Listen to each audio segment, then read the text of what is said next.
Good evening, Grinders. Welcome to the NFL Pre-Lock Show here on RotoGrinders. I'm Jordan Cooper, a.k.a. BlenderEd. Blender HD, if you want to follow me on Twitter. Joined by Justin Van Zuiden, STL Cards, for with me and you, Justin. Like even last year, like we could never get a good game. It's always me and you with really Giants, Cowboys with a 39 total. I said this beforehand. This can't be worse than last night's game. Well, I had to do last night's show too, so it was. I don't know. It felt like there was more to talk about last night, and then the game ended up. What was it? 11-10. I don't know. I blocked it out already. But this one, man, this one could give it a run for its money, at least in terms of, point potential for some of these guys. It's rough. Yeah, I'm just checking in, giving me the thumbs ups, the thummy thumbs in the chat. Just want to make sure that the chat, the YouTube chat is even working. So we always love those thummy thumbs. We'll be covering all the pertinent information for tonight's showdown slate. As always with you, me and you, Justin, you're more of the football person, right? You're more of the football takes. Me, I already built all my lineups. I have 75 lineups in the large field, milli whatever. I also have 2 lineups in the 222 that I decided to play. I had a good Sunday, so I decided to splurge because there's basically one lineup that I like, right? There's one specific lineup that I like the most, probably for small field because it's going to be duped a bunch, maybe not a ton, but a bunch. The only difference is it has a 1v1 of one player. And I just want to play, it's going to be this lineup with either this player or the same lineup with that player. So that's what I'm doing. So I already built all my stuff. I'm going to be rooting. Let's just say I'm going to be rooting for tight ends in Showdown tonight because on the inactives report, okay, because we always go over that first. Pertinent news, Giants, there's nothing, right? There's a defensive end that's active, but I mean nothing from a rosterability standpoint. But on the Cowboys side, Gallup practiced all week, but now he's inactive. So Gallup's not playing. The projections originally had him in, and now they have him out. I know props have changed all over the board. And also Dalton Schultz is inactive as well. He was trending probably not to play anyway, but he was going to try to gut it through it. So with Gallup and Schultz out, does that open up anything? So what let's talk about the Cowboys first because of this news. Going into this slate, if everyone was healthy, I feel like everyone's overpriced. But now that Gallup and Schultz are out, I think it opens up that the Giants, like other than like Daniel Jones, Saquon Barkley, and maybe Sterling Shepard, it's kind of like a dart throw. Like everyone is priced. It's not like we're dealing with $200 players. Just like, is Galladay going to be out of the doghouse? Is James going to catch? Sills, Bellinger. They got another tight end. Breida comes in a little. But on the Cowboy side, is it weird for me to say that even though I think the Giants may win this game, I almost prefer the Cowboys options in DFS more. Yeah, I mean, there's just more ways to build with them. So I think that makes sense. The question becomes who takes advantage of that opportunity with those pass catchers out. I think the most common thing is people are just going to play Jake Ferguson for $200, and you play Jake Ferguson for $200. It makes the rest of your lineup work pretty well. You can, as you would say, play whoever you want for the most part with the rest of your lineup if you play Ferguson for $200. So that's what I think everybody's going to do. Well, I don't just think everyone. If you're playing the large field stuff, I mean, we still find that plenty of casual people play, and they may not even look down in the $200 options because you could still build a lineup with a quarterback, with Barkley, with Lamb, another Elliott or Pollard. The kickers, you have to expect that on a 39 total that the kickers and the defenses are going to be fairly popular, and they're in the 4K range. So, like, while I think Ferguson will be like the punt du jour.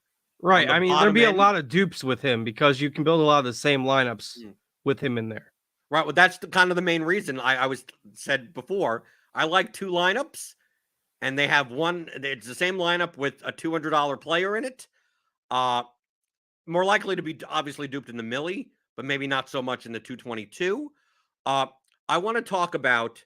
I have out of my 75 lineups, I have 32% Jake Ferguson, but I have outside of the Barkley, Lamb, Shepard, and Rush, I have Peyton Hendershot in 40% of my lineups.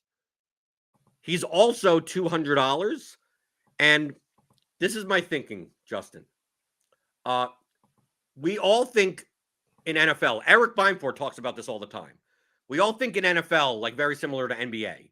Oh, a guy's out. So that means like, where does that usage go to? Or some guy just slots right. Oh, this guy's out in NBA. This guy's going to start for him. And it's like, well, he's on the court with the other stars. Like, it's not going to have the same usage as he would in the second unit.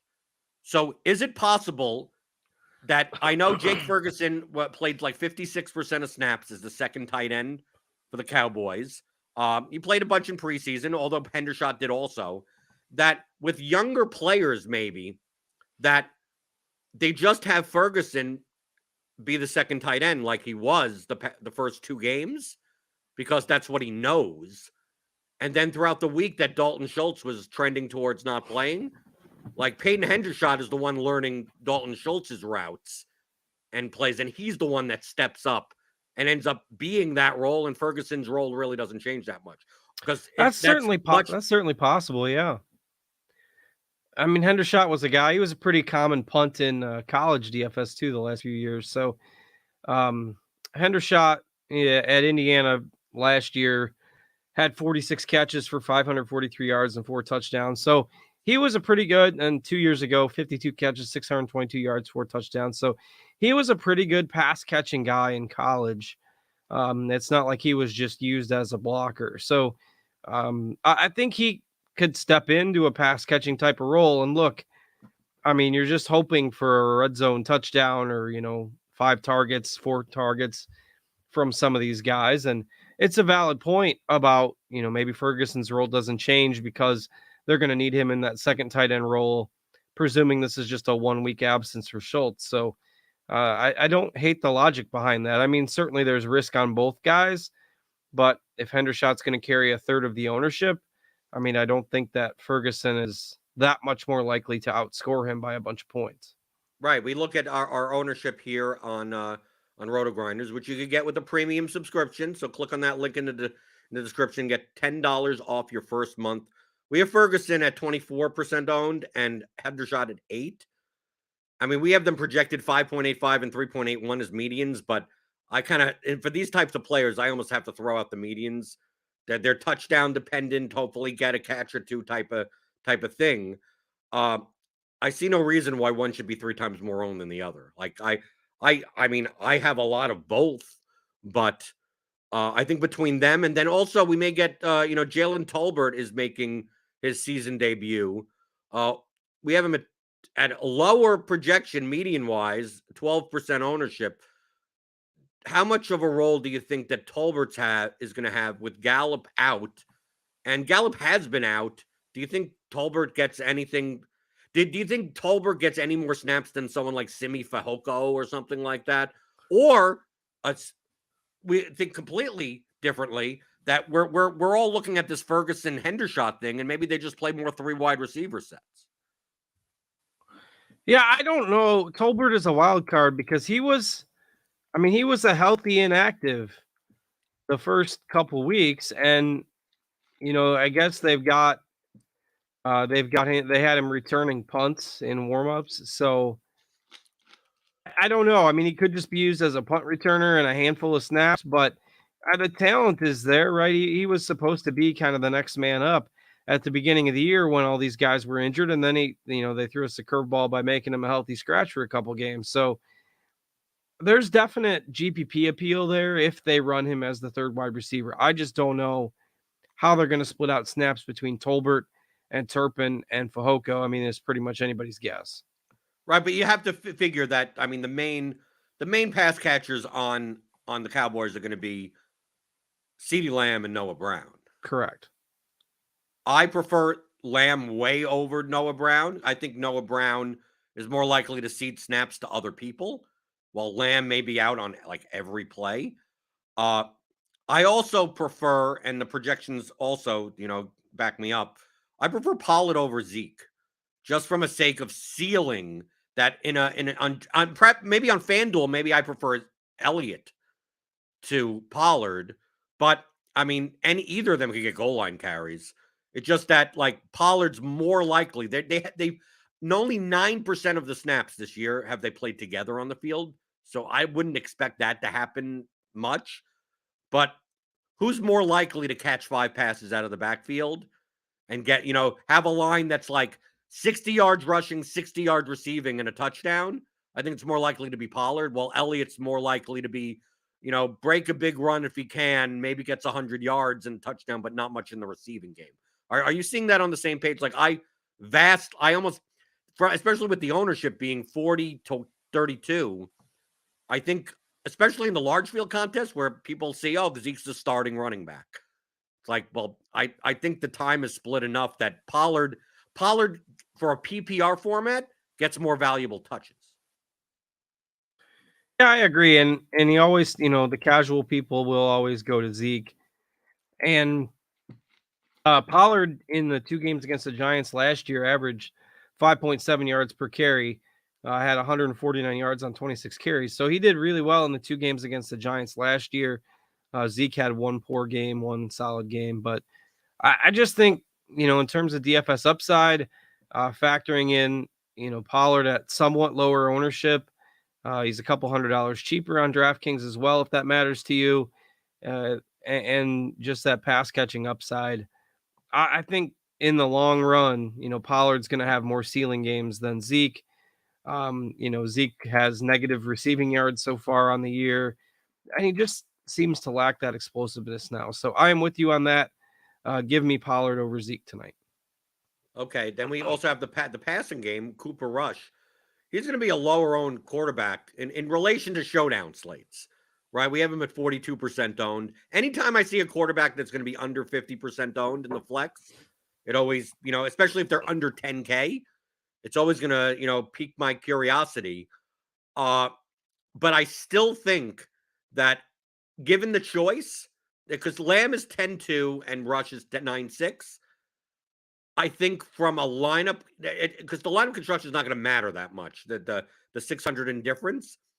I think I'm much more likely to have Lamb in my captain I think Lamb has an easier path to a ceiling where Rush doesn't get there because they rush the ball in once. Like this Cowboys offense is much more condensed than the Giants one. So it just seems like I guess if you play Rush in the captain with Lamb and Brown, I think you start running into heavy duplication problems. But I think playing Lamb on his own with Rush in the flex and then playing 4 Giants or something, I think I'm much more likely to do that. But Rush is going to be lower owned, so I'm not sure here. Do you agree or disagree with me that I mean, obviously the projections, Lamb is projected 3 points higher median wise on our projections.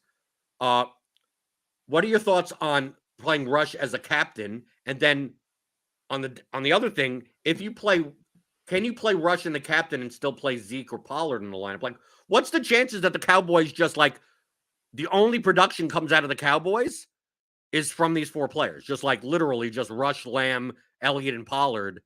And then you just find, a kicker and some cheap option, and the Cowboys put up 27 points and it just all goes through them.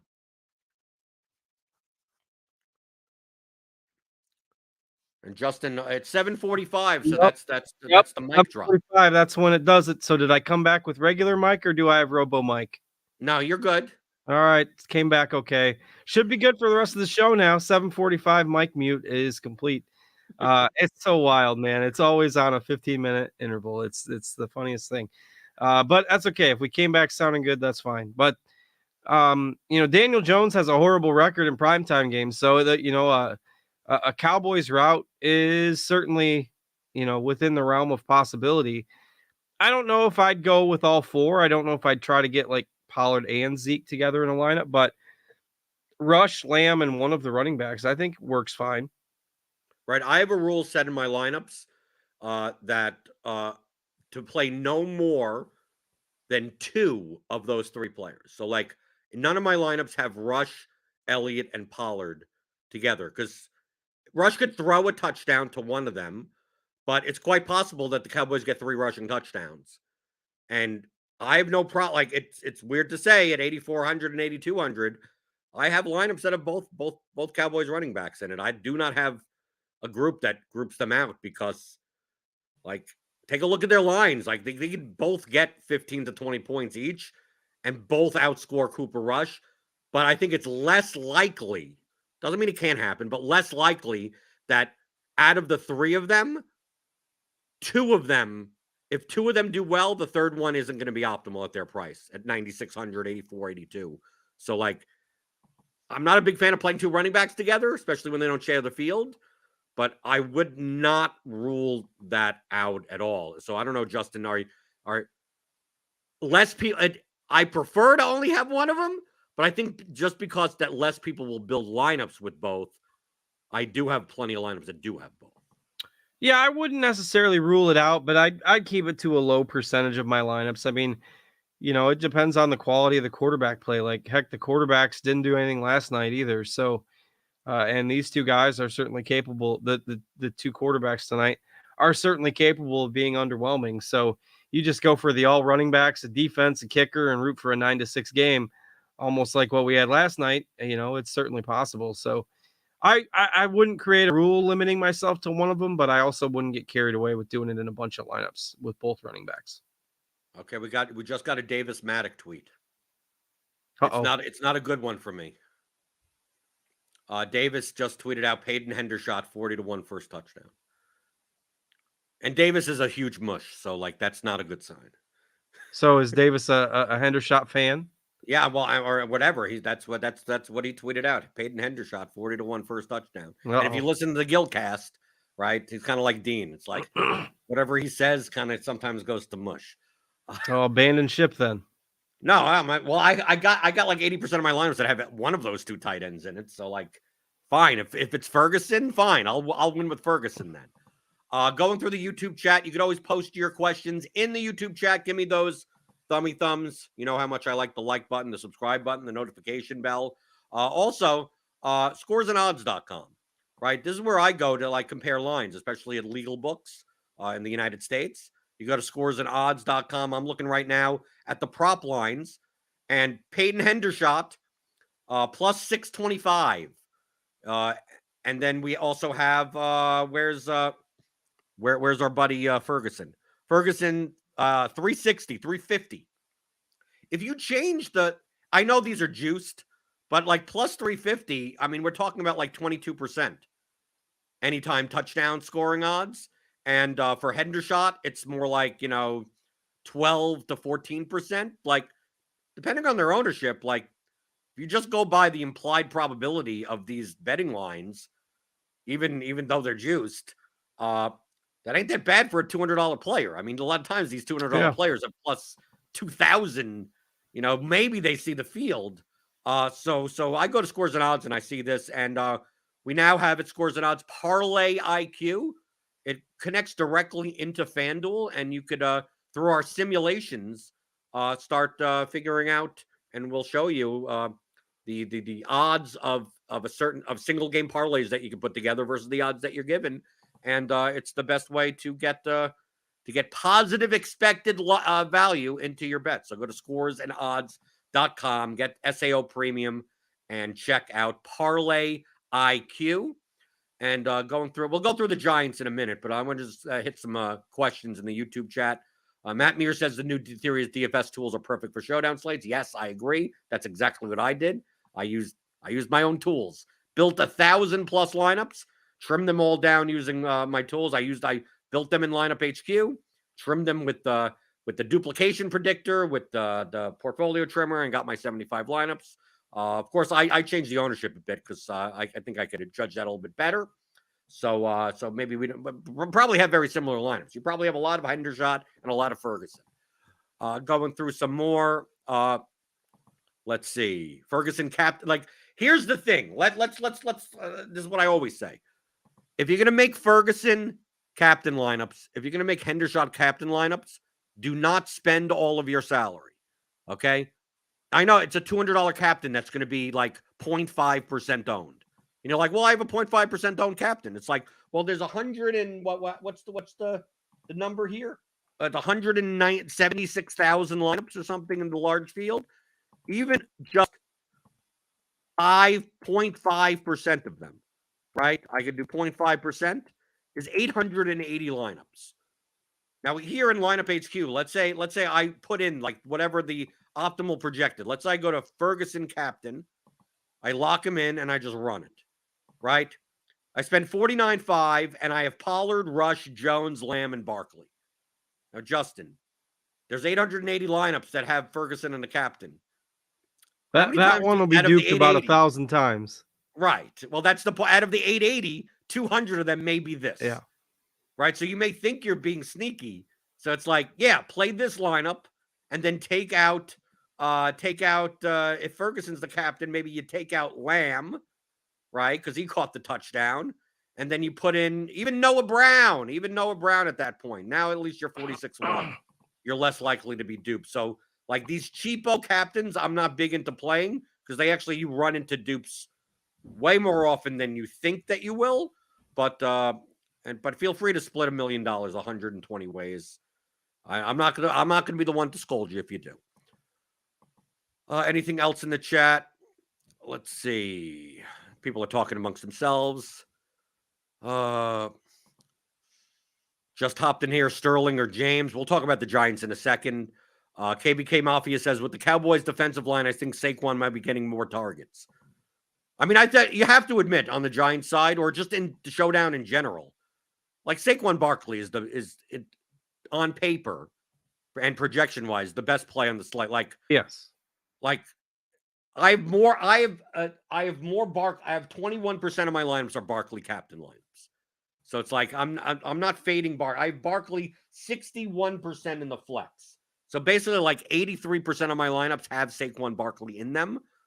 So to me, he's not unfadable. You're fading him for ownership purposes, but as far as the floor ceiling combination, like he dwarfs everyone on the slate, right?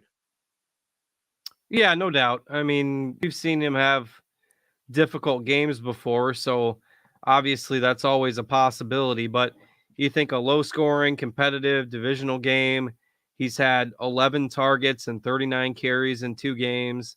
The team is 2-0. They're going to give him the ball, and he's going to get it 20 to 25 times. Now, whatever his efficiency is, we can question that, but he's projected like almost 4 points above every other skill player in this game. And you could play Barkley in a multitude of ways because he catches passes. So you could play him with Jones, without Jones. You could play him with anyone on the team. The receivers, on the other hand, we're projecting that Kenny Golladay is still, I don't know what's going on with him. I mean, he kind of like packed up and left the last game. Do you think there's any chance that the squeaky wheel type of thing? Because I don't even know if it's because Tony's out. But the only thing that I do know is that I made a group to not play Golladay and Sills together. Because if Golladay does get snaps, it's going to be, I mean, to me, like James is the slot guy. Shepard is the number 1 receiver. And like the guy that's going to be the opposite Shepard, it's going to be either Sills or Golladay. So I'm just not going to play both of them, especially at 6,200 and 5,000. Not play them both in the same lineup. But me personally, I have 1% Kenny Gall. I think I have him in 1 out of 75 lineups. Do you think that there's any chance that we're dramatically under projecting the situation and just like, well, over the past week, Golladay got out of the doghouse and he's going to at least split 50-50 with Sills on the other It's side. possible, sure. I mean, his comments certainly weren't encouraging after the last game. About how he wanted to be on the field and all that stuff. But like, if you can't see the field over these guys, like, when are you gonna? Your time is done, I guess. Like, has there been a quicker fall from grace for a guy who was good for a year or two? I I He don't got know. his I feel money. bad because He we got went his to the money. same That's all he college. I cares mean, I'm a about, right? He fan. got his money. What was the deal? He what is like 65 million or something like that? Like Oh, 5 years, 65 million, something yeah. big. I'm checking. I'm gonna try to find it. 4 years, 72 million, 40 million guaranteed, 17 million signing bonus. So 57 million guaranteed. For a guy that saw one snap last week. And is playing behind the likes of David Sills and Richie James now. Like, at some point you think they give him a shot, but I don't know. Has he burned the bridges? I don't know. Is he just not talented anymore? I mean, like, when he was on the Lions, I don't know if like it's the system athletically, he was or good. he had a fluke year in Detroit. I don't know. I can't believe that he's just buried on that depth chart. Ike Jernigan in chat says his knees are shot, so that's the problem. I mean, he's 28. How did his knees get shot? It's like he's a running back. Okay, other guys on the Giants. I think Bellinger at 4,400. Feel free to play him because he'll be contrarian, but I don't see no reason why he's that much more than Tanner Hudson.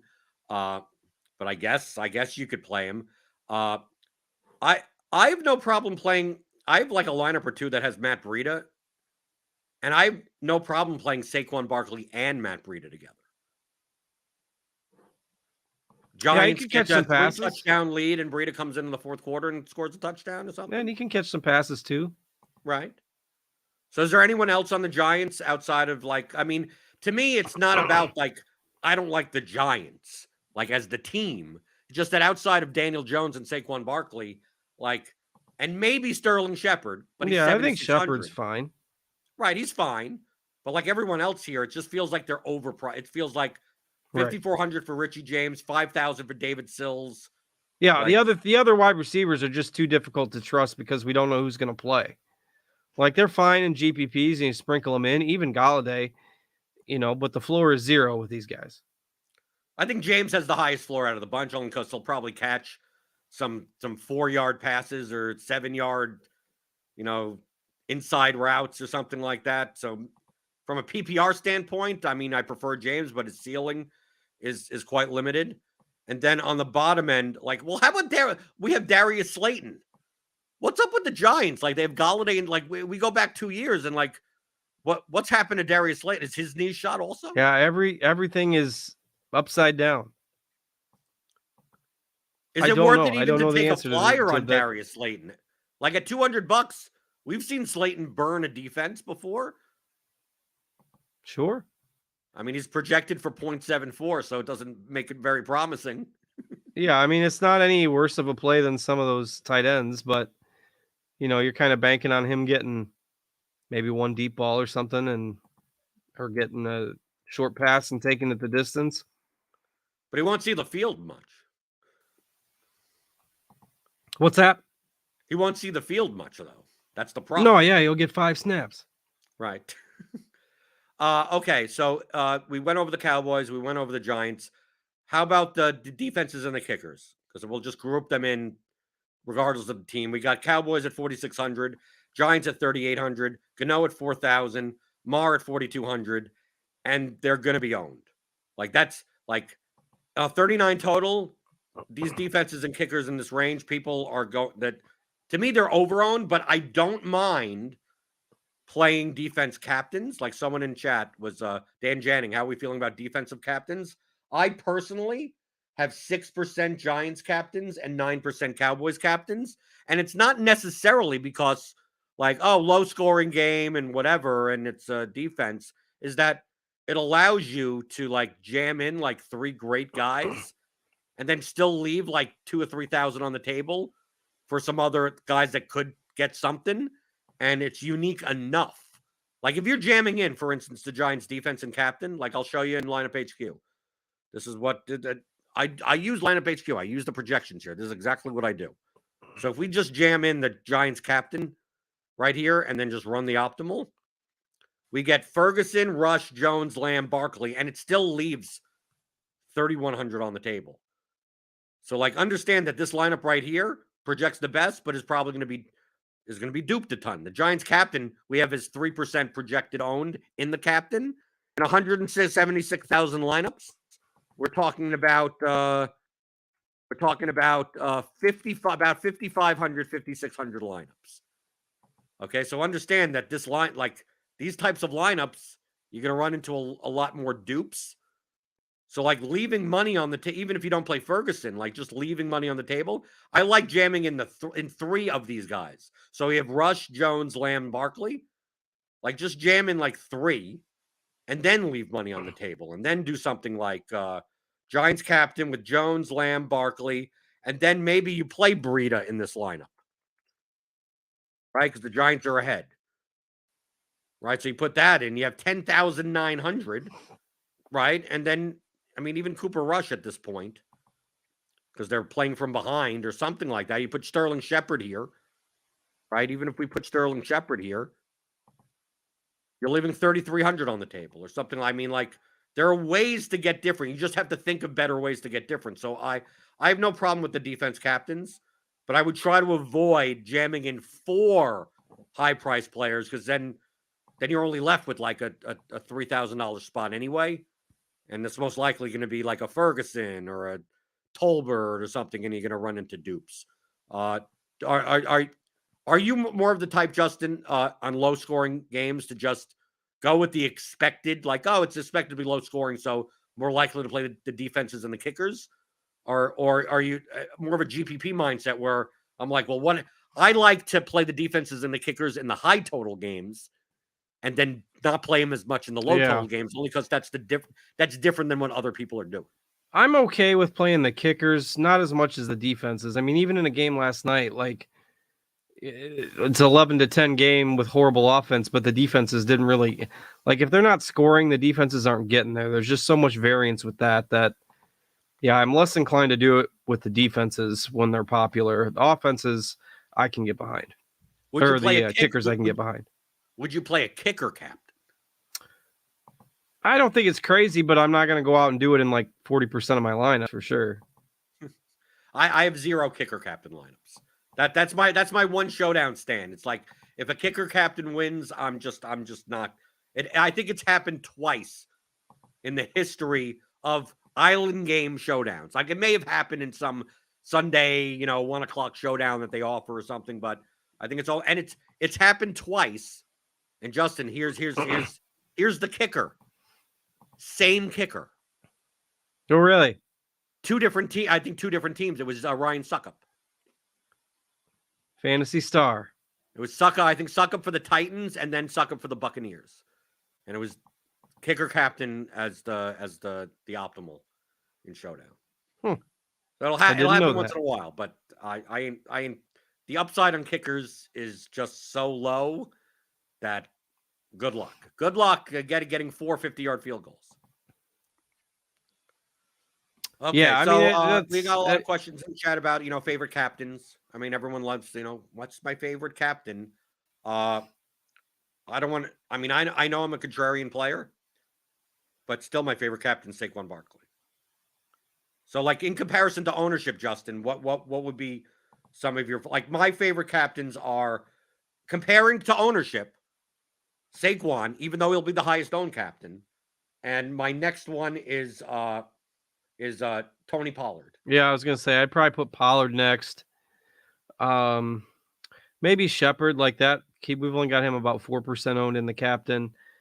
I'm fine with Jones and Rush. Since their captain ownership is a little bit lower than what you normally see, but yeah, definitely Pollard as my number 2 there in terms of compared to the field ownership. Right. I'd like my captain exposure. If I'm looking over here, I got Barkley in 21%, Jones in 14%, Pollard in 12%, Cowboys in 9%, Elliott in 9%, Lamb in 8%, Shepard in 8%, Giants in 6%, Richie James in 4, Cooper Rush 4, Noah Brown 2. And that's it. Those are all my captains. My captain in there. I think David Sills comes up on the Sims a little bit. Like they reran Showdown Sim, the Sim tool that we have for premium members. Right? You would get this on all the 3 island games, right? Monday Night Football, Thursday Night Football, Sunday Night Football. Jamino uses our projections and ownership and runs the Sims. What shows up in more lineups? What type of constructions? I'm just going to scroll it up and down. Ooh, can you read it? No, you got to be a premium member. So sign up for RotoGrinders Premium. Click that link in the description. Get $10 off your first month. But I could tell you already that the Sims love both of those $200 tight ends. Yeah, just gotta hope one of them gets in the end zone, or both of them. My top, weirdly enough, the lineup that I'm playing based on the projections and ownership that I have, my top lineup. I'm not gonna tell you what it is because I don't want you to dupe me. My top projected lineup has both of them in it. Interesting, right? So well, imagine have some salary left on the table. So I'll be rooting for both of right. Imagine everyone's like, okay, do I play Ferguson? I'm going to play Ferguson, and then Hendershot gets a touchdown. And it's like, damn, I should have played Hendershot. Then on the next drive, right, Ferguson catches 4 balls and a touchdown. It's like, damn, the answer wasn't which one. The answer was both. Well, that's why you do a same game parlay with both of them together, combined, anytime touchdown. That's gonna be a lot of money. That'd be a good change, right? It's a plus 360 plus a plus 750 or something. Yeah, that's put $10 down on that, right? Why not? I'm gonna do it right now. I'm gonna see what it is. You're gonna see what it is. So what would the payout be? Well, I haven't gotten there yet. I'm getting there. Was this FanDuel? Yeah, let's see. Anytime touchdown scorer. Jake Ferguson, Hendershot.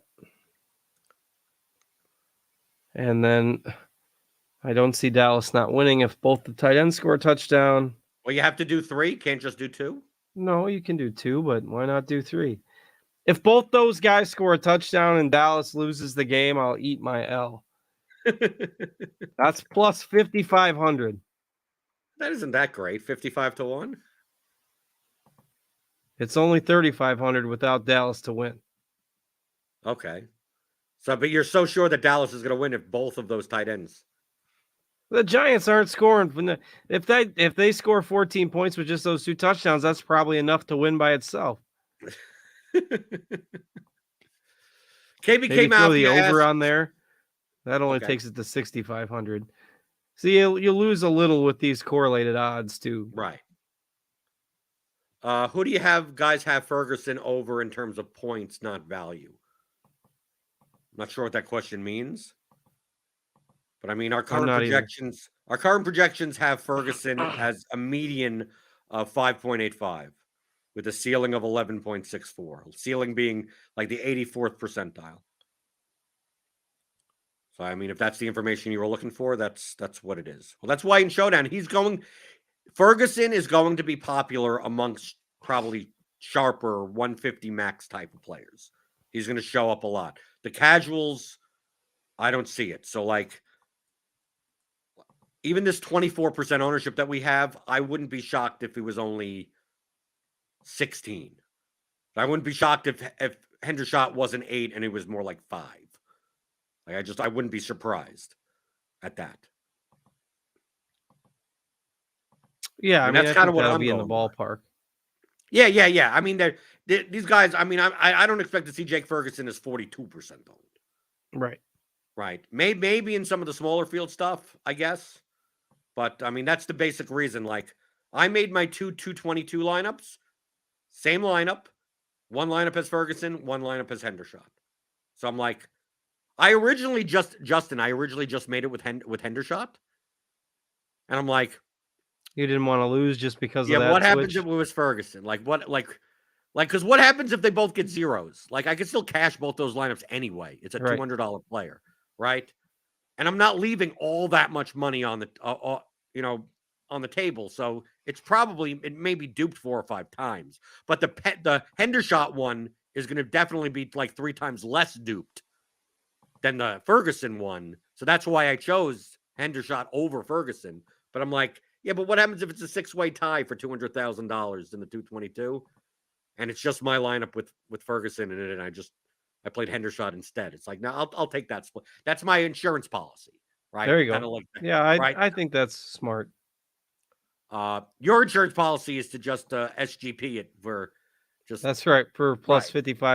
5,500 with Dallas to win. Can you add to the SGP like Cooper Rush? I'm assuming that if you put in Hendershot and Ferguson anytime touchdown, and then you put in Cooper Rush to throw over 1.5, that it won't increase your odds. Yeah, it usually doesn't. Because I yes, gotta go obviously back. they could a backup or Pollard could throw the ball to some. I mean, but most likely you're not really moving the needle at all.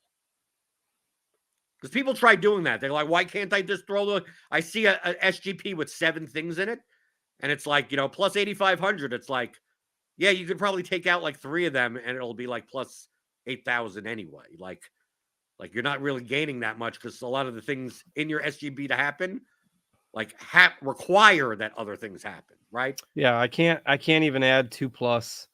Now if I add Cooper Rush to throw 3 touchdowns, it only increases the odds from.